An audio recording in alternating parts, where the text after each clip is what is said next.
Hello everyone. On this lesson I'm going to cover the topic of functions and graphs, and I'm going to show different exercises on this topic in A level. Let's start the lesson. The exercise 8, I have a function that in two different domains I have the exponential function. In the domain, the values of the x between -5 and 0 is the domain of the function, and between these values the function is an exponential function. In the second domain are the values that the x can take is between 0 and 4. In this domain the graph is a cubic function, and we have been asked to sketch. So we start by plotting first some points on the first domain and some points on the second domain, so we have an idea about the type of graph. So if I use the lower bound of -5, the exponential function is e to the power of -5, so it's e to the power of +5. So I have a point -5 comma e to the power of 5, and I plot this point on the graph. I can also plot the upper bound of the first domain, which is 0, and this gives you a value of 1. Since I have an idea about the graph, about the exponential graph, then it can easily sketch the graph between these two bounds, -5 and 0. I make a short summary about the type of graphs on this screen.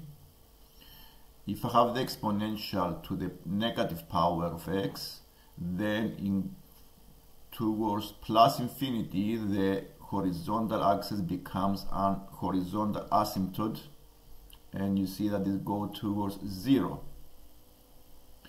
The opposite case is when the exponential has a positive power of x, so it rises up to infinity when the x goes towards plus infinity. And also I have the basic graph of a cubic function which passes through the origin, and it's rising again steeply on the positive domain. So having in mind the graphs of the exponential and the cubic graph and the cubic functions, we can also sketch this function of p, which has different graphs on two different domains between -5 and 0 and 0 to 4. So you can see that between -5 and 0 I sketch an exponential function. This is the exponential function, the first graph I have here, and I only drew the graph between -5 and 0. Have in mind here that the 0 is not included, when the x is 0 is not included in the function e to the power of -x, but is included, the value of 0 is included on the second function, the x to the power of 3 plus 4. In this case I need to use a clear circle when the value of the function is excluded on this domain, and a black circle when the value of the function is included. That's why I have the value 0,4 included as a black dot on the second graph.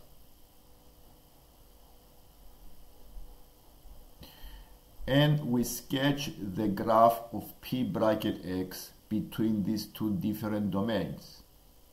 The second exercise, the second part, is to find the value of x, the solution of the p, where is equal to 50. I need to find the value of the x that make the p is equal to 50. Looking at this graph, you can see that the value 50 on the vertical axis can be either on the first graph or the second graph to the exponential. So I need to solve here are two different equations and see what is the value of the x. So the first equation I solve is e to the power of minus x equals 50. I take the ln on both sides, and then I found the value of the x as minus 3.91 using the rules of logarithm. The second equation is x to the power of 3 plus 4 equals 50. Making x the subject, I have 3.6 as a solution. And these are the two solutions for the part B. These are the two values of x that make the p equal to 50. The second exercise here, number 9. The function h has domain between minus 10 and 6 and is linear from minus 10,14 to minus 4,2 and from minus 4,2 to 6,27. So we have again the case where we have two different domains and two different straight lines, one with a negative gradient and the other with a positive gradient. It's very easy to sketch the graph because we know they are straight lines. So I get the first domain is between minus 10 and negative 4. You can see this from the points. Minus 10,14 and minus 4,2 lies on the first line with negative gradient. So once I plot the points, because I know they're linear, I connect them with a straight line, then have the graph of the first straight line. Then the second straight line need to pass through minus 4,2 and 6,27. And then I drew the second straight line on the graph, and I have this straight line that is rising. And this is the graph of the h(x). So I have a function that is defined in two different domains of x. Write down the range of the function. The range of the function are the values that the function get on the vertical axis. And don't get confused with the range in statistics. This is a range of the function. It means what values the function take on the vertical axis. The function is always represented on the vertical axis. And the domain is the input, is the values of the horizontal axis. So you can see from the graph that the minimum point of the function is 2. And the higher point of the function is 27, the higher value. So the range of the function is between 2 and 27, and you write it as inequality. Find the values of the solution of the a, the x, such that the function is equal to 12. In this case, we need to solve an equation and make it equal to 12 and see what is the value of the x. Because we don't have the equations of the straight lines, we can use some coordinate geometry and find what is the equation of the line A and what is the equation of the line 2. So by finding the gradient of the first line on the left, I can find the gradient by doing change of y over change in x, and I found the gradient is negative 2. Then I use the formula for the equation of a straight line, which is mx plus c. So it is minus 2x. By using any point, you can find the c as minus 6 into this equation. Similar way, I found the equation of the second line. The gradient is 5 over 2. So I found also the y-intercept by using any point I have on the graph. And then I have the equation is 5 over 2x plus 12. Then I went and solved these two equations, where I found the value of the x is negative 9 for the first equation, and the second solution for the second straight line is x equals 0. These are the values of x that make the function equal to 12. And you can see here, if you draw a horizontal line, it's possible to have a point of intersection on the two lines. Okay, because 12 is lower than 27, so you can see that we have 2 points of intersection. Now, if you see the value of 12 on the vertical axis is here, and you can see that we have two solutions. This is the y equals 12, or h equal 12. This is the second exercise, and I'm going to show here some exam style question on with modulus functions. Here I have a modulus function with a vertex with a corner 3,5. How did I found that is 3,5? The 3 is the value of the x that make the modulus symbols, the bracket here with the modulus equal to 0. So this is x equals 3. And the 5 is the plus 5 I have at the end. Is similar to completing the square method, where you can find the turning point of a parabola. So you can write 3,5 is the vertex of this graph. Once I found the minimum point of the graph, I can also find the range of the function, because the range are the values the function get on the vertical axis. And I found the minimum value is 5. So I can write here that 5 is greater or equal to 5. The function is greater or equal to 5.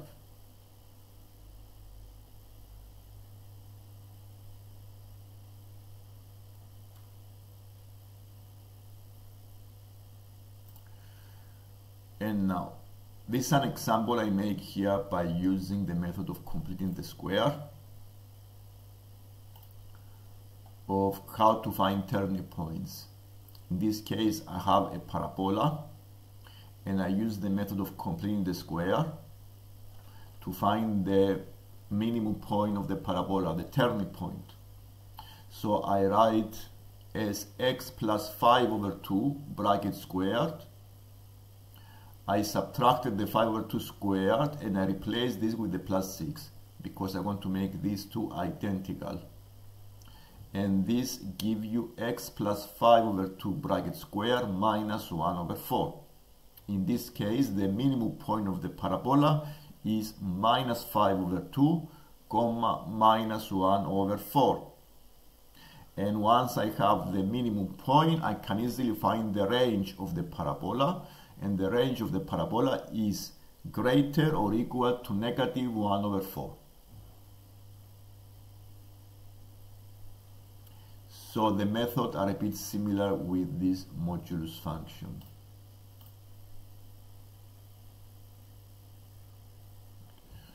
So we found the range. Now we need to solve the equation half x plus 30 is equal to the above function. I want to make the two functions to solve the equation where the f is equal to half x plus 30.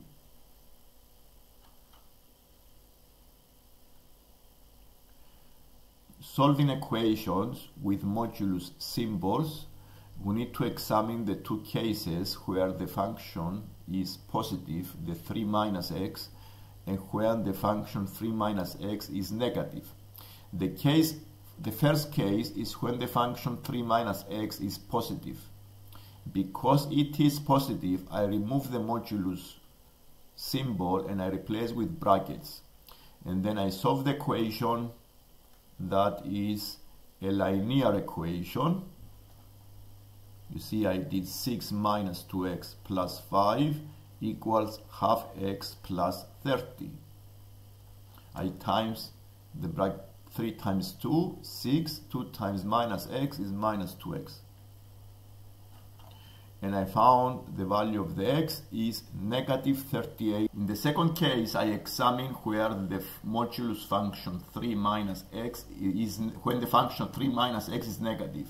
If it is negative, the modulus change value into a plus. So I put a negative in front of the function and I remove the symbols of modulus, and then I have minus 2 bracket 3 minus x plus 5 is equal to half x plus 30. Solving this equation, we found the second solution, which is 20.7. And these are the two values of x where the two functions have the same value. So we solve them using algebra.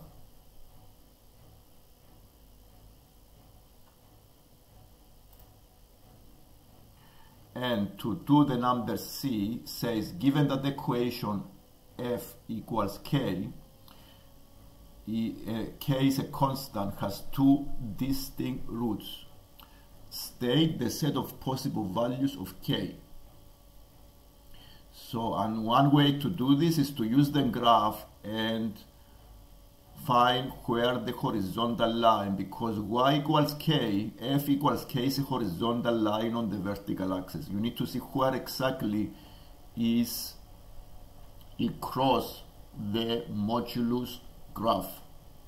And you can see when the line takes higher values than the minimum point of the function, which is 5. So the k can be higher than 5. In this case, it can be between the 5 and the 11, because if I go higher than 11, I have only one point of intersection. If I go 5 or lower, I have no points of intersection, one or no points. So the range of values of k, so I have two solutions, need to be between 5 and 11. You can see this from the graph. And then you solve this exercise, which gives you 2 marks. This is an exam style question.